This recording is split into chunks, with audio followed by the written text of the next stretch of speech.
Now, so this is a very practical sermon. Higher intelligence, what is that? It's what you can access through spiritual growth. You realize that intelligence is not a fixed quality. People who practice meditation are able to have greater intelligence. That's why they're starting to use meditation in elementary school, public schools. It's an amazing thing. Now, let's start with a logical progression here. I want to really delve into this with you. But this sermon is going to be a reflection on intelligence itself, a meditation on the phenomenon of intelligence. Okay, so just breathe into this, just relax. Because everyone has it, and everyone can expand it. So I want to start at the beginning of life of a human being. Start with, you know how babies cry when they're infants sometimes, and sometimes you hear a child crying so hard, ah! Well, the static that's created in their neurology from that crying of distress is inhibiting and prohibiting the neurological patterning required for intelligence. Small children should not be left to cry, no matter what anybody says. Let them cry it out. Wrong. Crying is static that impedes the development of intelligence. Isn't it obvious? The same is true at the adult level. Distress compromises our ability to think clearly. Intelligence is the ability to hold a matter in mind, to hold on to it for a long time, to focus for the same thing for a sustained period of time. Distress ruins that. Intelligence is the ability to learn. The original intelligence test, the Stanford-Binet intelligence test, was established on the theory that intelligence is the ability to learn from the culture around you. And so there was a certain progression of things that a human being would have learned by a certain age if they were normal. And then they measured how many things had a child learned by a certain age and gauged it against what the research or what their statistics said were normal. And if a child had learned more things than most children at that age knew, they had a higher intelligence score. That was the intelligence quotient. So yes, it's the ability to learn new things. And how many new things have we had to learn in the last 20 years? It's hard to keep up. But just tell yourself, I'm an intelligent person. I can learn new things. Forget about this. You can't teach an old dog new tricks. That is a dumb idea, and it holds you back. Okay. Intelligence is the ability to problem solve. Indeed, we know that. Solving a problem. And these riddles are a real opportunity to use your intelligence. I love a really good riddle. When I was 10 years old, I used to go to my girlfriend's house after school every day, and her dad would give us a good riddle now and then. So I'll never forget the riddle that he gave us. That a person is lost on an island,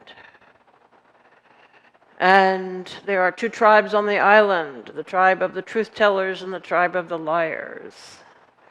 And he's on a path, and the path comes to a division, and you have to go one way or the other. And if you go to the land of the truth tellers, they'll treat you well and feed you. And if you go to the land of the liars, they will do away with you. And you're only allowed to ask this person at the gate one question. You don't know if they're a truth teller or a liar. So what one question could you ask them that would save your life? I'm not going to tell you the answer to the riddle, but I am going to tell you that I thought about that for a day and a half to try to solve that riddle.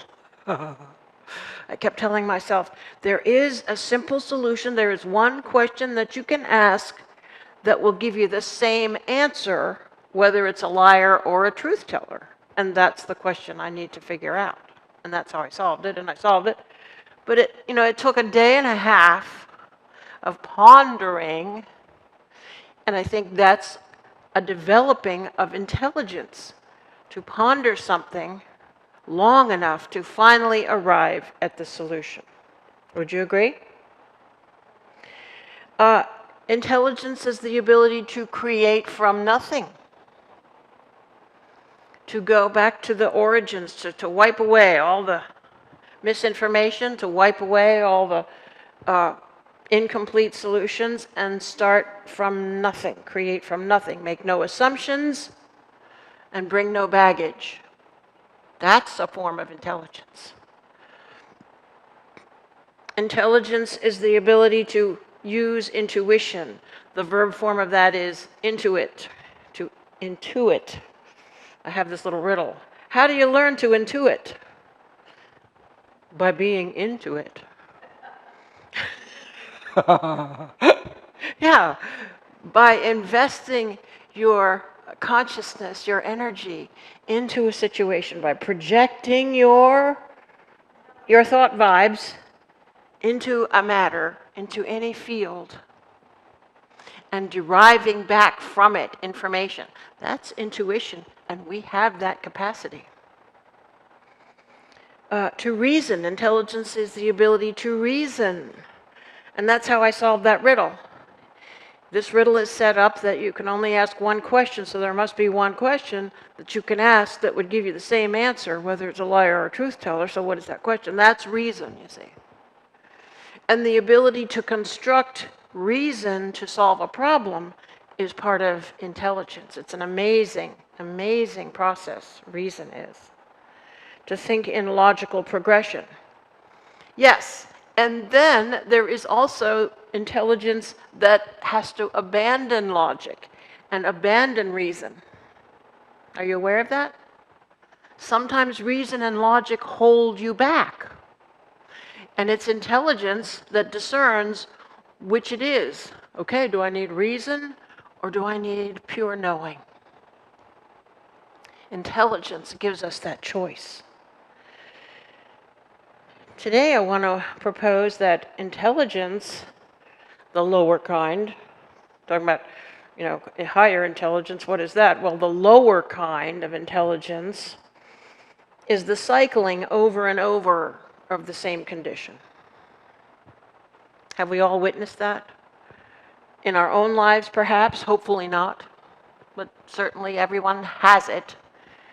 And it's so easy to observe the same problem manifested, repeated again and again, the same conversation coming around and occurring again and again. Well, higher intelligence is the ability to cease the repeat, to halt the broken record. And that's really done by waking up and using more of our capacity of awareness, more of our capacity of consciousness to depart from the known groove that we are stuck in. Higher intelligence is the ability to come up with a third choice in the presence of two opposing ideas. That's called compromise, isn't it? Sometimes maybe compromise is each side giving a little, but a third choice, that is brilliance. I wish I had a good example of that. Anybody have one? But just be aware that when there are two opposing ideas, to think, well, what we need is a third idea that engages both of these opposing ideas. That's what we're going to need more of in the future. And then higher intelligence is the ability to draw information from subtle cues, whether they're seen or unseen.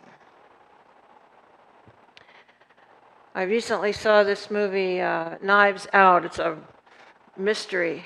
Anybody seen that? Are you seated? Isn't it good? I didn't want to see it in the beginning because I thought it sounded like it was a race of murderous people. But it's very anti-violence, and it's got a very soft and heartfelt message at the core of it. But it all hinges on the ability of the hero, our hero, the detective, to draw information from subtle cues. And that's kind of what a lot of the detective series are based on. The power of observation, the power to recognize and connect the dots of various situations. Draw subtle information from cues. But then there are the information and the cues that the psychic can draw from unseen realms. That is also a matter of intelligence. And we all have that ability to take in the unseen cues, the energy, the energetic impressions, the morphic resonance, if you will. We all have access to the one mind, and to be able to take subtle cues of information to understand what's really going on. This is a function of higher intelligence. Spirituality, as I started saying, spirituality gives you higher intelligence. Does anybody remember that TV series Kung Fu? Wasn't that great? It was about a Kung Fu master who wandered the Old West with a higher way of resolving conflicts. And I thought that was a wonderful source of deep wisdom in those days, you know. So this, you know, and Kung Fu, the character, he was an example of someone who was accessing spiritual qualities. He was a spiritual man. He was not a man of violence and force. So now, recently, it seemed to me that when we talk about higher intelligence, it sometimes leads us to talk about extraterrestrials. I'm just going to talk about extraterrestrial life for a moment, of a more advanced civilization arriving on planet Earth because of their technology being able to assist them to travel through space in a lifetime, whatever. And we seem to paint a picture of, well, if extraterrestrial life arrives here, they're probably going to be looking for resources, and they'll probably want to exploit our planet, and they'll probably want to defeat our species, and they'll probably be aggressive and everything. But what I was realizing was that as we access higher and higher intelligence, we are less and less capable of adversarial feelings and thinking. We are less and less capable of hostility and aggression. So that makes me think that we can pretty well rest assured that if extraterrestrial life arrives, they will be peaceful, because they are going to be living at a higher level of awareness than we are. And that leads to nonviolence, that leads to peacefulness, that leads to cooperation, that leads to all of the exalted emotions. I want to say that what keeps us from ascending to higher intelligence is the static of distress, the suffering of the consciousness of separation. Next month, we're going to start a series of topics on cleansing. And it's a very important step in our education. Cleansing is a metaphor for spiritual awakening. Anything that keeps us from waking up spiritually is just some conditioning, some impression that we carry in the subconscious mind that we want to purge, that we want to cleanse, that we want to heal. And we're always doing this in unity, and we're always doing this in spiritual work, this cleansing. And we can do a lot of beautiful rituals around that too, which I'd like to create and experience together. But recently we had a conversation, I had a conversation with Linda Wood, who was saying that a friend of hers was saying that she had all these difficulties in her life. And Linda said to her, "You just need to come to my church, because that is the only place where you will get the education that you need to clear up all these difficulties you're having." I said, "Linda, you said that? That is marvelous." And that is what we begin next week, is this series on cleansing. And so the first topic is cleansing through forgiveness. And the last one is, so I don't know, I put them all on the program folder last week. Did anybody see them? The program folder for last week has all of the topics through the year end. So there's 5 cleansing topics. What's the last one, Carolyn? Have you got it? Yes, cleansing through sacrifice. And sacrifice does not mean giving up something that you want. Sacrifice means understanding what is holy and claiming it.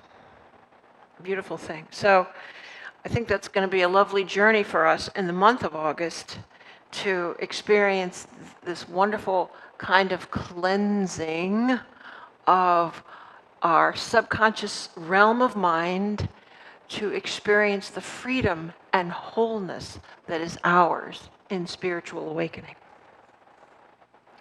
So, precisely so that we can ascend to higher states of intelligence is why we do this, by cleaning up the distress that we may carry, by cleaning up the suffering from the illusions of separateness, which is simply that thing we call ego. The ego likes to live in a consciousness of separateness. But when we spiritualize the ego, it serves us even more. So think of this. The path to higher intelligence lies in thinking less. It lies in greater simplicity, not complexity. Your higher intelligence has always been yours. You have, to whatever degree, experienced it. It is yours. It is your destiny to live from it, to live from it more and more. And as you do this, not only will your own life become more clear and more harmonious, but the world around you will be blessed. Everyone around you will thrive. That's how powerful we are. Amen.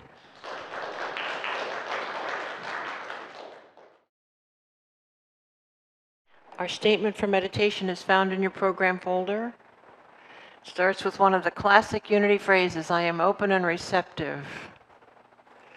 I am open and receptive. That right there is enough to get you through anything and everything. But we are saying today, I am open and receptive to the realm of divine mind, what Jesus called the kingdom of heaven. And as we think of the Lord's Prayer to attune to this idea,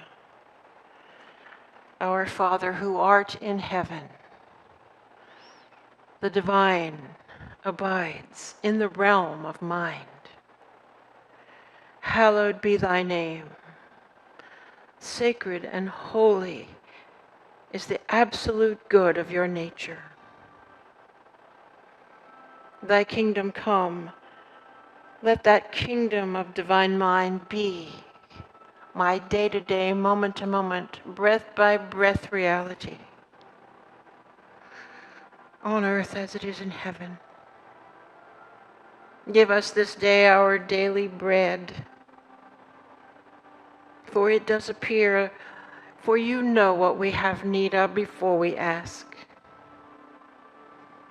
And forgive us our debts as we forgive our debtors. We hold no limiting belief, no blame, no shame. The divine will is at work in our lives. For thine is the kingdom, and the power, and the glory, forever and ever. And so this day, as we affirm in our hearts, I am open and receptive to the realm of divine mind. We are quickened, filled with new faith, energy, life, and light to meet the future, sourced as we abide in the silence.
For the beauty, for the love, for the wisdom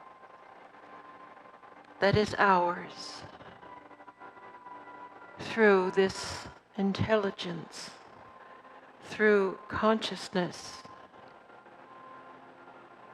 through the divine. We give thanks. Amen.